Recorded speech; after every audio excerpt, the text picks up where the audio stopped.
네, 97회 전산세무 2급 실무시험 기출문제 풀이를 하도록 하겠습니다. 먼저 우리 회사는 금성전자라고 되어 있고요. 제조와 도소매를 같이 하고 있고 부동산 임대업까지 같이 하고 있네요. 그렇죠? 중소기업이고요. 단기 이번 연도라고 생각하시면 되고 그 다음에 전산세무에게 소음용 프로그램을 이용하여 다음 물음에 답하시오라고 되어 있습니다. 자, 1번에 있는 일반전표 문제부터 풀이를 하도록 하겠습니다. 1번 5월 1일 날 당사는 단기 투자 목적으로 시장성이 있는 주식. 자, 뭐죠? 단기 매매가 목적이고 시장성이 있다면은 단기 매매 증권을 의미하는 거죠. 이걸로 주당 만원에 1000주를 매입하고 매입 과정에서 발생한 매입 수수료 20만원만큼을 포함하여 보통예금에서 이체를 하였습니다. 자, 어려운 내용이 아니죠. 전산에게 1급 실력입니다. 그렇죠? 만원을 1000주 매입했으니까 차변에 단기 매매 증권이 1000만원이 들어오겠죠. 근데 대변에 보통예금은 얼마를 줬다? 수수료 20만원 포함해가지고 보통예금이 나갔습니다. 그쵸? 그럼 이때 이 20만원만큼은 뭘로 분개하죠? 예, 수수료 비용, 영업외 코드인 900번대로 분개를 마무리하시면 되겠습니다. 1급 때 많이 풀었던 내용이기 때문에 그렇게 어려운 내용은 아닙니다. 자, 일반전표 5월 1로 가셔가지고 분개 바로 하도록 하겠습니다. 차변에 단기 매매 증권 들어옵니다. 얼마? 1000만원 들어오고요. 대변에 보통예금을 이체했는데 얘는 1020만원이 나갑니다. 왜요? 수수료가 포함되어 있죠. 원래 매입 시의 비용은 원가에 포함하는 거지만 단기 매매 증권은 구입할 때 비용을 원가에 포함 안 하죠. 정말 이거 1급 때 중요한 문제였죠. 그래서 단기 매매 증권을 구입할 때 비용은 수수료 비용으로 그냥 비용 처리하시면 됩니다. 근데 이게 장사는 아니기 때문에 절대로 800번대 판매비와 관리비 쓰면 안 되죠. 900번대 수수료 비용을 쓰셔야 되겠습니다. 2번입니다. 5월 6일 날 당사는 산불 피해 이재민 돕기를 위하여 제품인 컴퓨터 10대를 양양시에 기부했습니다. 컴퓨터 원가는 3,000이고 시가는 3,500인데 우리가 기부할 때는 이익을 얹을 필요가 없으니까 시가를 무시하고 원가로만 분개하시면 되겠습니다. 알고 있죠? 차변의 기부금, 대변의 제품 되겠습니다. 제품은 반드시 8번 타개정 대책을 꼭 입력하셔야 되겠죠? 왜? 판매한 게 아니고 원래 용도가 아닌 다른 용도로 썼으니까 당연히 8번 타개정 대책을 그렇죠. 표시하셔야 됩니다. 5월 6일 날에 가시면 되고요. 바로 하겠습니다. 쉬운 문제이니까 차변의 기부금 얼마? 원가 3,000만원 기부하시면 되고요. 대변에 제품 나갑니다. 적용하는 몇 번? 8번 타개정 대책 3,000만원 되겠습니다. 자, 쉬운 문제니까 빠르게 넘어갈게요. 자, 우리한테 중요한 건 3번이죠. 네, 3번 문제를 보도록 하겠습니다. 6월 11일 날 회사는 보유하고 있던 자기 주식 1000주, 그쵸? 주당 만원에 취득했는데, 자, 이 취득한 이 주식 중에서, 그쵸? 그러면 중에서라는 얘기는 한마디로 뭐다? 과거형이죠. 과거에 이렇게 취득했다는 얘기예요. 토탈 얼마? 1000만원치를 취득했다는 얘기죠. 근데 이 중에서 300주를 주당 어떻게 했다? 1,500원에 처분하고 대금은 보통예금으로 수령을 하였습니다. 그쵸? 근데 처분 현재 자기 주식 처분 손실의 잔액이 얼마가 있었다? 네, 3만원이 있었다. 그 얘기입니다. 그러면 첫 번째 어떻게 하죠? 자기 주식 팔았으니까 대변에 자 300주 나가고 이게 한 장당 만원이니까 얼마예요? 네, 300만원 나가는 거죠. 그럼 이게 이제 1번이 되는 거고요. 그렇죠? 그럼 이거를 한 장당 1,500원에 처분했으니까 300주를 1,500 곱해가지고 차변의 보통예금이 315만원 들어오죠. 이게 2번이에요. 그렇죠? 그럼 나는 15만원을 벌었죠. 그렇죠? 그럼 원래 이건 뭐예요? 자기 주식 처분 이익인데 문제를 보니까 자기 주식 처분 손실의 잔액이 3만원 있답니다. 그렇죠? 그러면 이익은 15만원이 될 수가 없죠. 왜요? 자, 쌤이 자본 시간 때 여러분께 정리 드렸죠. 자본거래 이익과 손실은 뭐한다? 서로 상계해야 됩니다. 즉 퉁쳐야 되는 거죠. 그렇기 때문에 증자할 경우에는 주식 발행 초과금과 주식 할인 발행 차금을 서로 상계하면 되고요. 감자할 경우에는 감자 차익과 감자 차손을 서로 상계하시면 되고요. 자사주를 처분할 때는 자기 주식 처분 이익과 자기 주식 처분 손실을 서로 상계하시면 되는 거예요. 맞습니까? 근데 지금 문제는 3번의 케이스니까 퍼스트 자기주식 처분 손실 3만원만큼을 먼저 없애버리고, 그래서 이게 3번으로 분담되는 거고요. 나머지 12만원만큼을 자기주식 처분 이익으로 마무리하시면 되겠습니다. 자, 6월 11일로 분기를 하도록 하겠습니다.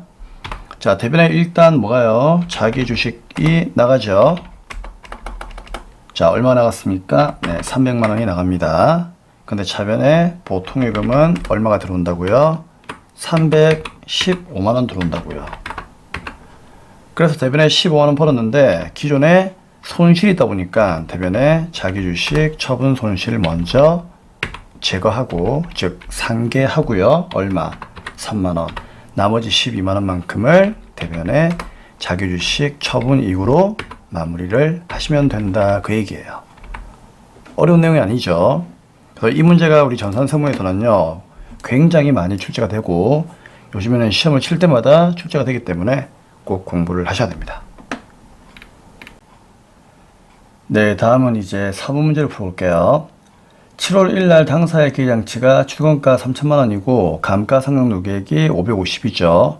그럼 여기에서 550을 빼니까 얼마 나옵니까? 2,450만 나온다, 그 얘기예요.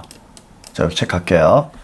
자, 이거를 직원의 중대한 실수로 인해 가지고 더 이상 사용을 할 수가 없게 되었답니다. 지금 무슨 말입니까? 바로 이런 게 손상이 일어난 거죠. 그쵸? 그래서 관한을 보니까 손공정가치와 사용가치가 모두 0이랍니다. 자, 여러분, 손상차손 기억나십니까? 자, 손상차손은 그 감가상각하고 좀 개념이 달라요. 감가상각은 이제 우리가 취득원가를 내용연수에 걸쳐가지고 이제 원가를 비용으로 돌리는 원가 배분이고요. 손상차손은 뭔가 하면은요, 말 그대로 손상이에요. 뭔가 스크래치가 났다는 얘기예요. 그쵸? 그래서 우리 직원이 실수로 인해가지고 기계가 망가진 거예요. 더 이상 사용할 수가 없는 거야. 그쵸? 그래서 어떻게 했다? 손상이 드디어 발생했죠. 발생했을 때는 어떻게 한다? 손상차손이라고 하는 이름으로 비용을 처리하시면 되는데, 자, 이 비용의 금액은 어떻게 구하는 거죠? 손상 전의 장부 금액에서 회수 가능액을 빼면 되는 거죠. 그럼 손상 전의 장부가액은 얼마입니까? 여기에서 이걸 뺀 2,450이죠. 근데 순공정가치와 사용가치가 모두 0입니다. 그러니까 이 기계는 한마디로 작동이 안 되어요. 사용할 수가 없는 거예요. 그렇죠? 사용할 수 없으니까 이 기계를 어떻게 한다? 장부에서 제거하다는 얘기죠. 제거하다 보니까 대변에 뭐다? 기계장치가 이렇게 사라지는 거고요. 그리고 감가상각 누계액도 이렇게 사라지는 겁니다. 아시겠죠? 근데 얘는 손상이 발생한 거니까 전체의 금액을 뭐다? 예, 유형자산 손상차손으로 분기하시면 되는 겁니다. 아시겠죠? 그래서 우리가 기본 강의에서 손상이라고 하는 것은요, 기말 결산 때 어떻게 한다고 했죠? 손상의 징후가 발생하면은 걔를 차변의 손상차손, 대변의 손상차손 누계액으로 이렇게 분기한다고 했잖아요. 기억나십니까? 차변의 손상차손, 대변의 손상차손 누계액. 기억나시죠? 원래는 이렇게 누계액으로 분기를 해가지고 나중에 다시 손상이 회복되면은 손상차손이 또 환입될 수도 있고, 그쵸? 또 추가로 또 손상이 일어나면은 또 손상차손 누계액 이렇게 분기할 수 있다고 했죠? 근데 지금은 그냥 아예 뭐다? 이 기계가 망가진 거예요. 쓸 수가 없는 거야. 그래서 모두 장부에서 제거해버리고 전부 다 유형자산 손상차손으로 돌리는 회계 처리를 문제에서 요구하고 있다, 그 얘기예요. 아시겠죠? 그래서 이 내용이 정답이 되겠습니다. 자, 7월 1일 날 분기하겠습니다. 그럼 대변에 뭐 사라집니까? 네, 기계장치가 사라지겠죠. 자, 얼마가 사라진다? 네, 3천만 원이 사라집니다. 그리고 차변에 뭐가 되는 거예요? 감가상각 누계액이 되는 거죠. 기계작지는 207번이죠. 네, 얼마입니까? 요게 네, 550만 원이죠. 근데 회수 가능액이 그냥 아예 0이죠. 0. 완전히 망가진 거예요. 그렇기 때문에 차변은 전부 다 유형자산 손상차손으로 분기를 해야 됩니다. 아시겠죠? 자, 이제 5번 문제 보겠습니다. 7월 30일 날에 생산부서 직원들에 대한 확정 기여형, 그쵸? 기여형 동그라미. 퇴직연금 불입액 500만원만큼을 보통예금에서 이체하였습니다. 자, 이 문제는 쉬운 거니까 그냥 바로 분개할게요. 자, 직원들의 퇴직금을 보호하기 위해서 우리가 연금에 가입하죠. 기여형은 어떻게 분개합니까? 전부 다 퇴직급여라고 하는 비용으로 처리하라고 했죠? 전산에게 1급 문제예요. 자, 그러면 7월 며칠 날 30일로 가셔가지고 대변에 보통예금 쏘고요. 자, 얼마? 네, 500이 되겠죠. 자, 우리 직원들의 퇴직금인데 잘 부탁합니다 하면서 은행에 맡긴 거예요. 근데 확정 기여형이잖아요. 그쵸? 어떻게 한다? 전부 다 비용 처리하시면 돼요. 몇 번대? 공장 직원이니까 500번대 가시면 되겠습니다. 만약에 이거 확정 급여형이면 답이 뭐예요? 그렇죠. 퇴직, 연금, 운용, 자산. 오케이. 됐습니다. 네, 이렇게 해서 5번까지 일반전표 문제를 마감하도록 하겠습니다. 자, 다음 문제는 매일 매출 전표 가도록 하겠습니다. 네, 파트 2 매일 매출 전표 입력 문제 보도록 하겠습니다. 우리 매일 매출 전표 입력 문제는요, 유형 선택이 항상 중요하죠. 이 유형 선택은 당연히 증빙을 바라보셔야 되고 회계 1급하고 크게 수준 차이가 많이 나지 않습니다. 그래서 가급적이면 이 문제 2번은 다 맞추는 방향으로 공부를 하셔야 됩니다. 자, 1번부터 보겠습니다. 7월 15일 날에 수출업체인 대박 인터내셔널에 구매 확인서 동그라미 통하여 제품 100개 개당 20만원만큼을 공급하고 팔았다는 얘기죠. 영세월 전자 세원계한서 밑줄짝 발급하였습니다. 대금은 전액 외상으로 하였네요. 자, 영세월 구분은 당연히 입력해야 되겠죠. 서류번호 안 나와 있으니까 무시하시면 됩니다.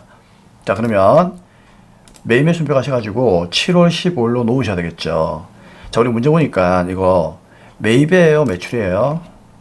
매출이죠. 공급을 했다는 얘기는 매출이에요. 그쵸? 그렇기 때문에 매출에 영세로 세운계한서가 보이니까 영세 12번 가셔야 되겠죠? 품목은 누구입니까? 자, 거기 보니까 제품이라고 되어 있죠? 몇 개? 100개. 개당 20만원. 그래서 2천만원에 0원 될 거고요. 거래처는 대박, 엔터, 인터내셔널. 그리고 전자에다가 체크하시고 영세율 구분은 몇 번입니까? F3 누르고 F2 누르고 3번에 내구시용장 구매확인서 여기를 체크하셔야 되겠죠. 그리고 자, 서류번호는 없으니까 패스하시면 되고요. 분기는 어떻게 할까요? 전액 외상이죠. 2번 누르시면은 대변에 제품 매출 2천만원, 차변에 외상 매출금 2천만원이 분계가 되겠습니다. 자, 쉬운 내용이니까 이렇게 마감을 하고 2번 문제 풀이로 넘어가겠습니다. 8월 10일 날 당사의 영업부서에서 매달 월간 마케팅 잡지를 구독 중에 있고 마케팅으로부터 전자 계산서 체크를 수취하고요. 대금은 매달 25일 날에 주기로 했습니다. 자, 무슨 얘기죠?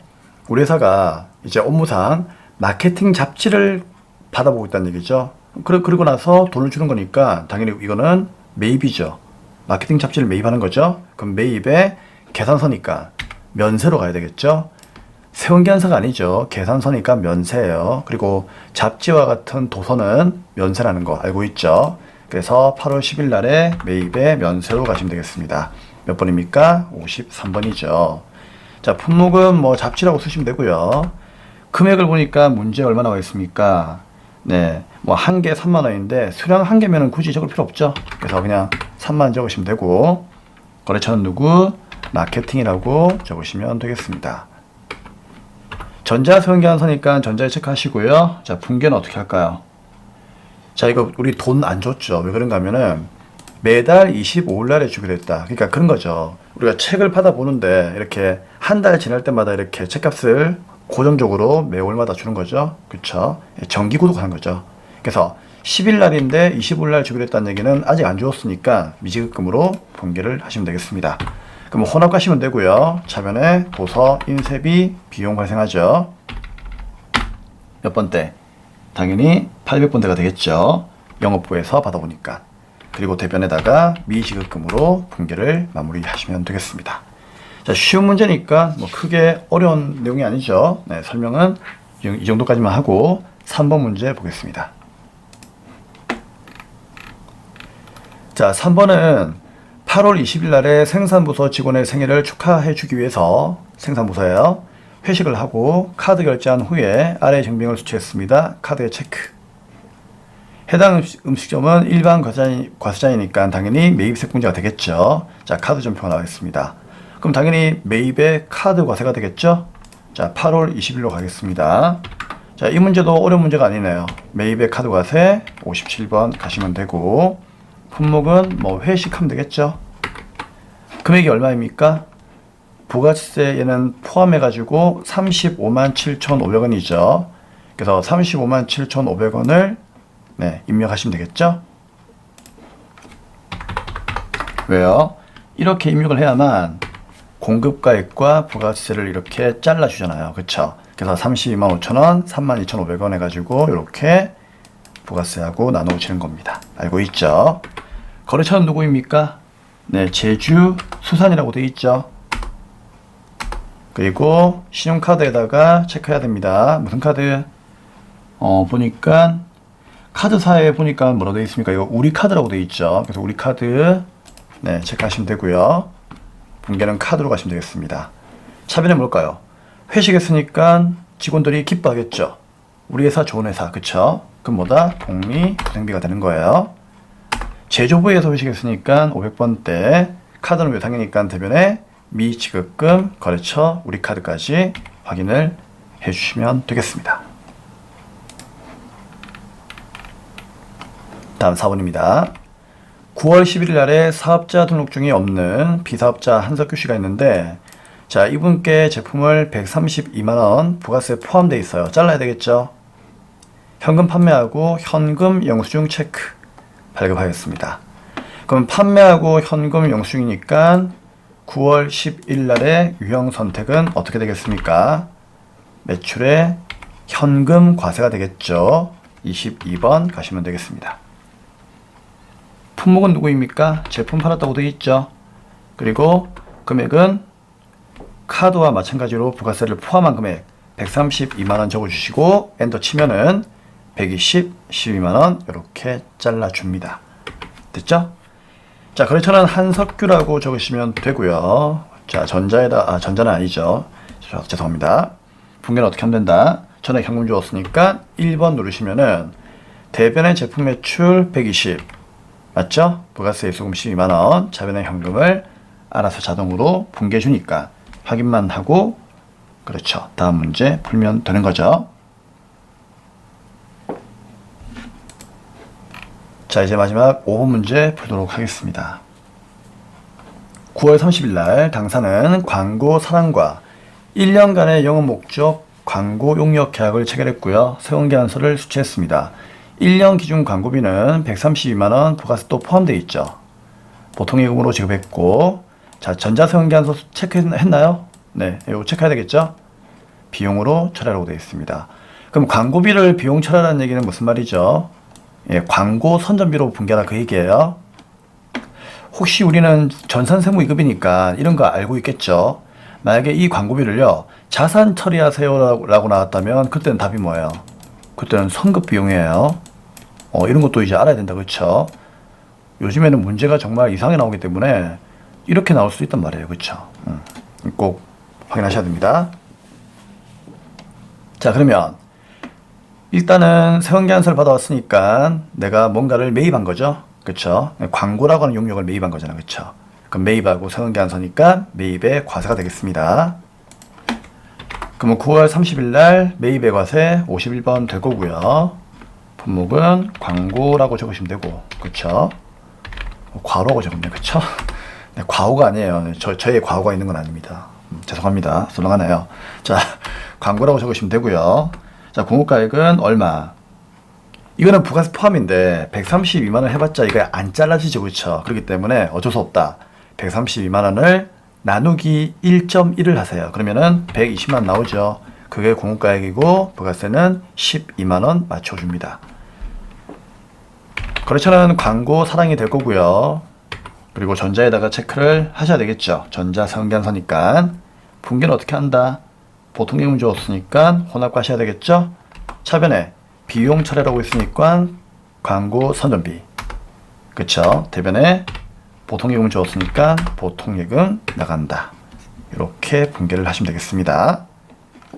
다시 한번 얘기 드리지만 자산 처리하세요 그러면은 여기 뭐라고요? 선급 비용이에요. 오케이. 그렇게 나올 수도 있기 때문에 한 번 더 언급을 해드린 겁니다. 그러니까 보험료라든지 광고비라든지 뭐 임차료 같은 이런 비용들을 자산 처리하라 그러면은요, 선급 비용이에요. 네, 참고하세요. 자, 이상으로 매매천표 입력 문제는 마감을 하도록 하겠습니다. 자, 다음 문제는 이제 결산 문제로 바로 갈게요. 참고로 부가세하고 원천징수는 다음 강의에서 같이 세무회계 파트로 묶어서 풀이를 하겠습니다. 결산 문제로 가겠습니다. 네, 문제 4번 결산 문제 풀이를 하도록 하겠습니다. 자, 우리 결산 문제는 항상 수동 결산을 먼저 하셔야 되고요. 그쵸? 그 다음에 자동 결산을 하시면 되겠습니다. 자동 결산은 기말 재고, 대손, 감가, 퇴직금, 법인세 5가지가 있죠. 먼저 수동과 자동을 분류하겠습니다. 자, 1번은 어때요? 수동이죠? 2번도 수동입니다. 그쵸? 자, 3번은 어떻습니까? 3번도 수동이죠? 4번은요, 4번도 수동입니다. 그래서 이 문제는 5번만 자동이에요. 자, 5번은 왜 자동이죠? 기말 재고, 대손, 감가, 퇴직금, 법인세. 이 법인세가 자동이죠? 그렇기 때문에 얘만 결산자로 입력해서 자동으로 문제를 풀고 나머지는 수동으로 푸시면 되겠습니다. 자, 1번 문제부터 보도록 하죠. 자, 1번 문제는 결산 중에서 이제 좀 어렵게 나오면 이 문제가 나오죠. 별표하시고요. 자, 요거는 그림을 좀 보면서 설명을 드릴게요. 강사는 결산을 현재 다음과 같은 매도하는 증권, 투자자산을 보유하고 있고요. 매도하는 증권 평가에 대한 기말회계 처리를 하시오라고 되어 있네요. 그러니까 매도하는 증권 평가에 대해서 물어보는 문제이죠. 자, 그런데 얘를 언제 구입했습니까? 작년, 그러니까 작년 2020년도에 1,500에 구입을 했죠. 근데 이거를 작년에 당연히 평가를 했겠죠. 근데 이번 연도에 다시 한 번 더 평가한다는 얘기죠. 그래서 쌤이 매도하는 증권 평가에 대한 문제가 나오면 어떻게 하라고 했죠? 취득한 날부터 지금까지 그냥 분계를 다 해가지고 답을 내시는 것이 훨씬 더 여러분께 빠르고 정확한 방법입니다. 그래서 한 번에 풀려고 하는 거는 여러분들이 어느 정도 많이 풀어가지고 그런 이제 어떤 직관에 의해서 풀면 되지만 지금은 공부를 하는 거니까 어떻게 하자? 분계를 하나씩 하면서 문제를 풀어봅시다. 자, 그러면 첫 번째로 2020년도 취득 시에는 차변에 매도하는 증권 들어오고 1,500 대변에 현금 주고 구입을 했단 얘기예요. 뭐 이 분계는 쉬운 거니까 그냥 바로 할게요. 그리고 나서 결산 시에, 그러니까 작년 결산 시에 어떻게 했다? 평가했단 얘기죠. 평가니까 이게 1,200만 원 되었단 얘기예요. 그죠? 그럼 어떻게 하면 될까? 1,200만 원짜리가 되었다는 얘기는 1,500 사는데 1,200 되었으니까 300이 준 거죠. 즉 평가 손실이 난 거죠. 그래서 대변에 매도하는 증권이라고 하는 자산을 감소시킵니다. 얼마? 줄어든 금액 300. 얘를 차변에 뭘로 분개하죠? 매도하는 증권 평가 손실이라고 하는 비용이 아니에요. 자본의 감소로 분개합니다. 그래서 쌤이 매해파 기억나시죠? 매가 뭐예요? 매도하는 증권 평가 손실이죠. 얘는 자본의 감소, 기타 포괄 손익 누계액의 마이너스 자본으로 봐야 되는 거예요. 아시겠죠? 그래서 여기까지 작년에 분개를 했단 얘기예요. 근데 여기는 답이 아니죠. 답은 이제 지금 하는 이 분개가 답이 되는 겁니다. 그래서 또 1년 지나가지고 2021년도 즉 당기에 기말에 이제 주가를 확인해 보니까 이 공정 가치가 얼마? 2,200이 되었다 그 얘기죠. 그럼 얘는 누구랑 비교해야 돼요? 누구랑? 절대로 취득가액이랑 비교하면 안 돼요. 누구? 직전 연도의 공정 가치와 비교하세요라고 쌤이 얘기 드렸죠. 왜? 1,500만 원짜리가 작년 결산 때 300이 떨어졌으니까 지금 장부에는 1,200돼 있다는 얘기예요. 그러니까 직전 연도의 공정 가치와 항상 비교를 하셔야 돼요. 맞죠? 그래서 비교해 보니까 어때요? 이제는 1,000만 원이 올랐죠. 그럼 1,000만 원 올랐으니까 이거 분개를 이제 합시다. 2021년도 결산 시에는 차변에 그렇죠. 자산이 올랐으니까 자산의 증가 차변에 매도가능 증권으로 1,000만 원 분개하시면 되고요. 자, 대변에 이 아이를 뭘로 분개한다? 매도가능 증권 평가 이익으로 이제는 올랐으니까 이익이죠. 이익으로 1,000만 원 분개하면 안 돼요. 왜? 얘기했잖아요. 매도하는 증권 평가 이익과 손실은 서로 뭐 한다? 그렇죠. 상계해야 돼요. 자본에서 발생하는 수익과 수익이 아닙니다. 미안합니다. 자본에서 발생하는 이익과 손실은 무조건 상계를 해야 돼. 그쵸? 그래서 매도하는 증권 평가 손실 300을 먼저 대변에 없애버리고, 그쵸? 나머지 얼마? 700만 평가 이익으로 분개하라 그 얘기예요. 그래서 매도하는 증권 들어온다 1번, 그 다음에 평가 손실로 상계한다 2번, 나머지를 이익으로 잡아준다 3번. 요 순서로 분개를 하셔야 되고, 이 세 번째 분개가 정답이 되겠습니다. 이걸 분개하시면 돼요. 아시겠죠? 그래서 정말 어려울 때는요, 이렇게 순서를 지켜가면서 차례대로 분개해 보시는 것이 제일 좋습니다. 그리고 나서 나중에 여러분들이 조금 실력이 되면은 직전 연도와 비교한 1000만 원만큼을 차변에 분개하고, 그쵸? 맞죠? 그리고 요 두 개 차이가 300이니까 손실이네, 그쵸? 손실 대변에 사라지고 나머지는 이익 잡자. 이렇게 되는 거는 연습을 많이 해야만 그렇게 되는 거예요. 그래서 급한 마음 갖지 마시고 이렇게 분개를 마무리합시다. 자, 그러면 얘는 일반전표 12월 말일자로 가야 되겠죠? 수동분기니까. 차변은 뭐다? 매도하는 증권. 투자자산의 코드는 밑에 거 178번이죠? 이거 써야 됩니다. 자, 얼마입니까? 그렇죠. 1000만 원이 증가했고, 대변은 뭐다? 매도 가능 증권 평가 손실이 먼저 상계 처리됩니다. 300. 그리고 나머지가 대변에 뭐가 된다? 매도 가능 증권 평가 이익으로 이렇게 700을 마무리하시면 되겠습니다. 다음은 2번 문제 풀이를 하도록 하겠습니다. 다음은 2번 문제입니다. 자, 2번 문제도 잠시 그림을 좀 보겠습니다. 당사는 이번 연도 9월 1일 날에 거래처에다가 3천만 원만큼의 돈을 빌려주었죠. 되어 있으니까.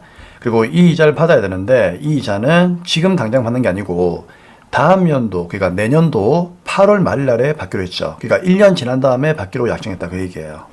그래서 대여금에 대한 이자율은 연 몇 프로이다? 네, 7%이고 월할 계산하라고 되어 있습니다. 자, 이 문제 어떤 문제인지 알고 있죠? 자, 우리가 3천만 원만큼을 빌려주었잖아요. 근데 이거는 중요한 게 아니에요. 3천만 원만큼 빌려주었는데 그에 대한 뭐다? 이자를 받는 게 중요한 거죠. 그럼 이자를 우리는 받아야 되니까 이자 수익이겠죠. 그래서 이런 문제 나오면은 무조건 수익과 비용이 얼마인지를 빨리 캐치를 해야 돼요. 그러면 3천만 원 빌려주고 이자를 받는 셈이니까 내 입장에서는 이자 수익이 되겠죠. 근데 그 수익이 얼마예요? 연 7%니까 원래는 37에 21, 210만 원이죠. 맞습니까? 근데 우리가 실제로 이제 회계는 발생주의니까 210만 원만큼은 1년의 이자잖아요. 근데 이번 연도에 빌려준 시점은 9월 1일이니까 9월 1일부터 언제까지? 12월 말까지의 4개월치만 구해야 되겠죠. 그래서 산식이 어떻습니까? 3천만 원 곱하기 7%, 210만 원인데 이거를 12분의 9월 1일부터 12월 말까지만 계산하자는 얘기죠. 그래서 9, 10, 11, 12, 4개월이니까 12분의 4를 곱하면은 70만 원이 단기의 이자 수익이 되는 겁니다. 그러니까 회계의 발생주의의 원칙에 따르면은 우리 회사는 70만 원만큼의 이자 수익을 받아야 된다 그 얘기예요. 근데 이거 받았습니까? 못 받았습니까? 못 받았죠. 왜? 다음 연도에 받기로 약정했잖아요. 그럼 이거 이자 수익 분개 안 할래요? 아니요. 회계는 돈이 들어오든 안 들어오든 무조건 분개해야 됩니다. 그렇기 때문에 12월 말날의 정답은 대변에 이자 수익을 70만 원만큼 발생을 시켜야 돼요. 그리고 이 아이를 차변에 돈은 아직 안 들어왔으니까 미수 수익으로 분개를 하시면 이 분개가 정답이 되겠습니다. 자, 그러면 12월 30일 날 일반전표에 가셔가지고요. 자, 밑에다가 분개하시면 되겠죠. 자, 발생주에 의한 이자 수익은 대변에 얼마이다? 70만 원이다. 수익 발생 대변 70만 원. 차변에 이걸 뭐라고 한다?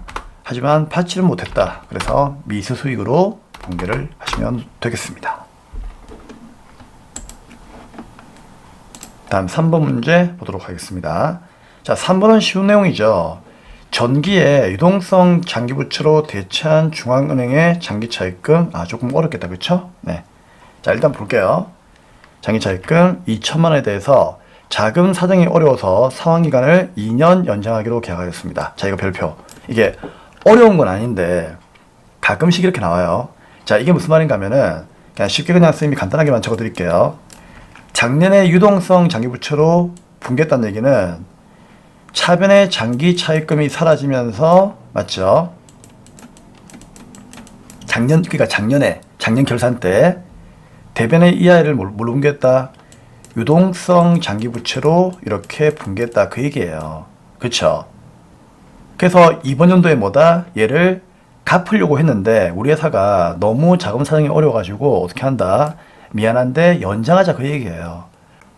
그러면 어떻게 붕괴할까요? 그렇죠. 다시 원래 자리로 갖다 놓으시면 돼요. 그러니까 2년 연장을 했으니까 다시에는 장기 차입금이 되는 거죠. 그래서 대변은 뭐다? 장기 차입금이라고 하는 부채를, 그렇죠, 증가시키면 되고요. 그 다음에 유동성 장기 부채라고 하는 부채를 감소시키면 되는 겁니다. 그렇죠? 한마디로 역분기하시면 되는 거예요. 그러면 12월 30일 날에 자, 대변은 어떻게 한다? 다시 2년 연장했으니까 너는 다시 장기 차입금이다. 그쵸? 차입금까지 시켜요. 해가지고 거래처와 달아주셔야 됩니다. 누굽니까? 중앙은행이었죠? 자, 이거 얼마? 2천만 원 이렇게 다시 부채를 증가시키고, 차변은 뭐다? 아직까지는 유동성 장기부채가 아니니까 유동성 장기부채 없애버리시면 됩니다. 자, 유동성 장기부채도 거래처 단다는 거 잊지 마세요. 2천만 원 이렇게 붕괴를 하시면 되겠습니다.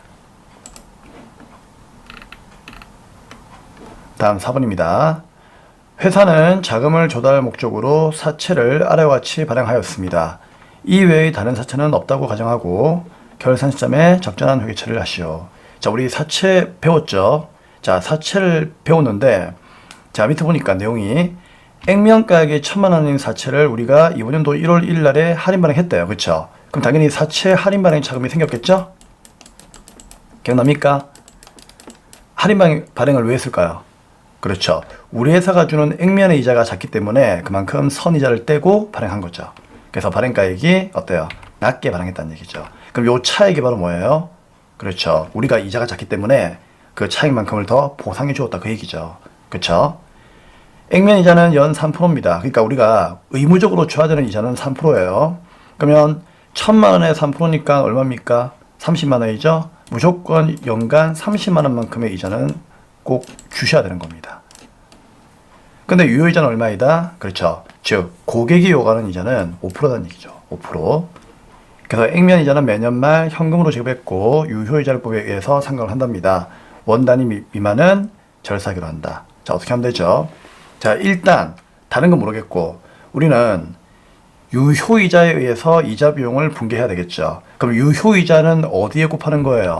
액면이 아니죠. 발행가액에 곱하는 거예요. 그래서 9455350에서 5% 곱하면은 이자가 472,767이 나와요. 지금 계산기로 한번 두드려 보세요. 그럼 차변은 뭐다? 이자 비용이 발생했죠. 그래서 차변에 비용 발생, 이자 비용 472,767을 먼저 이렇게 분개를 하셔야 됩니다. 그럼 우리는 이제 472,767만큼을 이자로서 돈을 줘야 되겠죠. 근데 돈은 얼마를 줬느냐? 사채는요, 무조건 이자는 뭐다? 액면가로 지급을 합니다. 그쵸? 우리 공부했죠? 네. 그래서 액면가로 지급하기 때문에 액면가 1,000만 원에 3%니까 30만 원 현금 나간다는 얘기죠. 이게 2번이에요. 그쵸? 그러면 여기 있는 이 172,767만큼 차익이 남죠? 이 차익이 뭐가 되는 겁니까? 사채 할인 발행 자금의 상각액이 되는 거죠. 그쵸? 그러니까 상각액이 사라지면서 대변의 분개를 마무리하시면 되겠습니다. 그래서 항상 이렇게 1,000만 원과 이 발행가액 요 두 개의 차이가 있잖아요. 차이가 원래는 이자 비용이에요. 근데 처음에 발행할 때는 이자 비용 분개 안 하고 어떻게 한다고 했죠? 나중에 3년이니까 만기가 3년에 걸쳐 가지고 상각하면서 이렇게 사라지죠. 사라지면서 요 금액이 이자 비용으로 들어가는 거예요. 자, 그러면 12월 말 날로 분개를 하겠습니다. 자, 차변의 비용부터 분개할게요. 이자 비용 당연히 장부가액에, 즉 발행가액에, 그렇죠. 유효이자를 곱해야 되겠죠. 얼마? 472, 767이 이자 비용이 되는 겁니다. 대변에 돈 줘야 되겠죠. 근데 이 돈은 액면가로 무조건 주는 거죠. 그래서 문제 보니까 그 세 번째 줄에서 현금 줬다고 돼 있으니까 대변에 현금이 얼마? 30만 나갔다 그런 얘기죠. 그래서 대변에 남는 얼마? 172,767은 드디어 할인 발행 자금이 생각된 거니까 자체 할인 발행 자금 생각액을 대변에 없애버리시면 되는 겁니다. 이게 사채만 치면은 이래 되어요. 그러니까 사채 할인까지 치세요. 나오죠? 그러면 할인 발행 자금을 엔터를 쳐가지고 분계를 마무리하시면 되겠습니다. 네, 됐습니다. 자, 이상으로 수동결산은 마무리를 하도록 하겠습니다. 자, 그럼 이제 5번 문제는 자동결산인데, 자, 자동결산은 당연히 결산 자료 입력을 띄우셔야 되겠죠. 그리고 엔터 해가지고 1월부터 12월까지 놓으시고요. 문제를 보겠습니다. 당사는 당해 연도 결산하면서 법인세 2,200 지방세 포함해가지고 확정되었죠? 그럼 법인세가 2,200이야. 근데 이자 속에 대한 원천 징수액이 60만 원이고 중간 연합세액이 800만 원이면 요 860만 원이 선납세금으로 계산되어 있겠죠. 그래서 법인세 나올 때는 결산자료 입력 맨 밑으로 내려가시면은 여기에 항상 선납세금이 있단 말이에요. 이게 얼마입니까? 860이죠. 자, 이게 요 두 개의 합친 금액이에요. 정확하죠? 예, 문제 없어요. 그러면 오른쪽에 뭐다? 860만 원만큼을 먼저 줬고 그 다음에 계산기로 2200에서 860을 빼세요. 그럼 나머지가 미지급한 세금이죠? 걔가 1340만 원이니까 얘를 적으시면 끝나는 문제입니다. 그래서 이 상태에서 여러분들이 전표 추가 누르시고 추가하시겠습니까? 2에 누르시면 이렇게 분개해 준다 그 얘기예요. 이걸 우리가 분개할 필요는 없습니다. 하지만 이렇게 분개된다는 것은 알고 있어야 되겠죠? 자, 자동결산 분개 완료되었으니까 예수시 빠져나오시면 되고요. 자, 더 이상 결산 문제는 없습니다. 네, 현시간부로 97회 전산세무 2급 자, 파트 1, 파트 2 일반전표, 매매전표, 그 다음에 파트 4 결산 문제까지 마감을 하였습니다. 자, 재무회계 끝났고요. 자, 다음 강의에서는 이제 파트 3 부가가치세하고 그 다음에 파트 5 원천징수에 대해서 설명을 하도록 하겠습니다. 다음 강의에서 뵙도록 하죠.